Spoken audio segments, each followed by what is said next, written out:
Ayan guys, welcome back to my channel again. And this is Ash TV and welcome to my vlog. Andito po kami ngayon sa highway papuntang Campidan dahil mamimista po kami.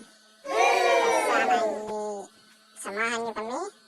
Andito na nga po kami nagbibiyahe na papuntang Campidan dahil mamimista po kami doon. A few moments later. At andito na nga kami guys. Masdan nyo kung gaano karaming taong namimista dito sa Campidan. Ayan o. Ayan. Ang rami nila Nakadagdag pa ako rito. Kita nyo naman Ang daming tao. Ang daming sasakyan. Kaya saan ka pa?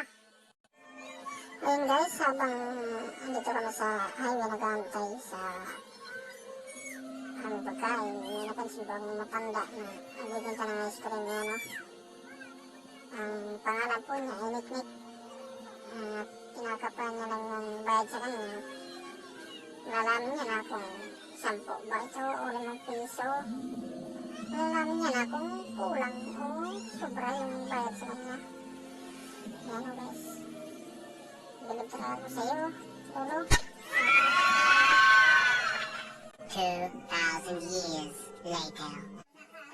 Ayan na nga guys, andito na kami, umuwi na kami. Naisip namin na i-prank namin yung asawa ng kaibigan ko. Asawa ng barkada ko. Prank sana namin kung ano piktib ba sa kanya yung prank namin. Nagpapanggap kami, lasing siya. At lasing din ako. Kaya guys, parang maging epektibo ba yung prank namin. Ayan, tingnan nyo guys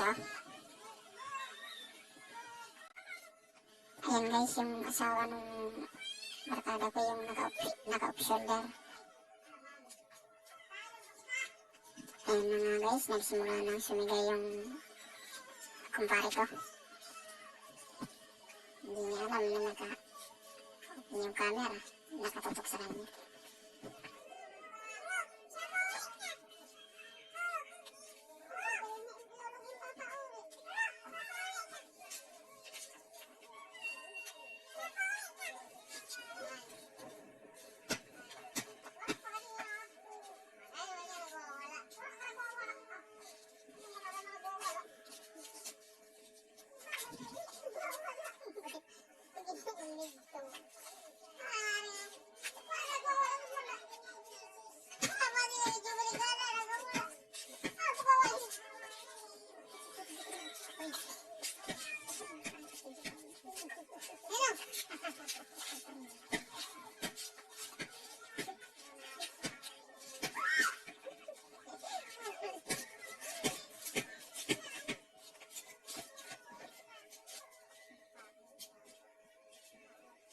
Ayan guys, parang naniniwala na talaga si Mari na lasing na talaga yung asawa niya. Sinasabihan ko siya na patulogin niya yung asawa niya kasi lasing na. Kaya yung bubada man na ang sagot niya, natutulog yan, hindi naman bata yan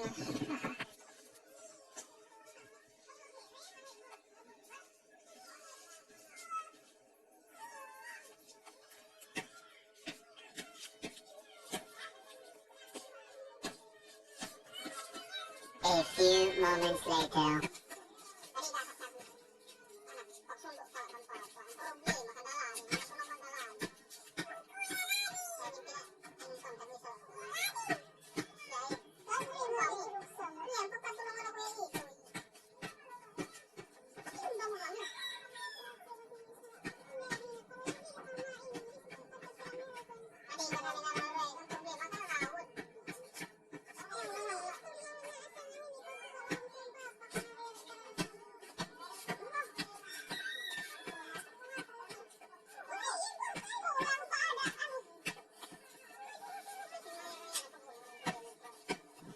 Matanang nagagalit si Kumari sa akin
Ate Elvie.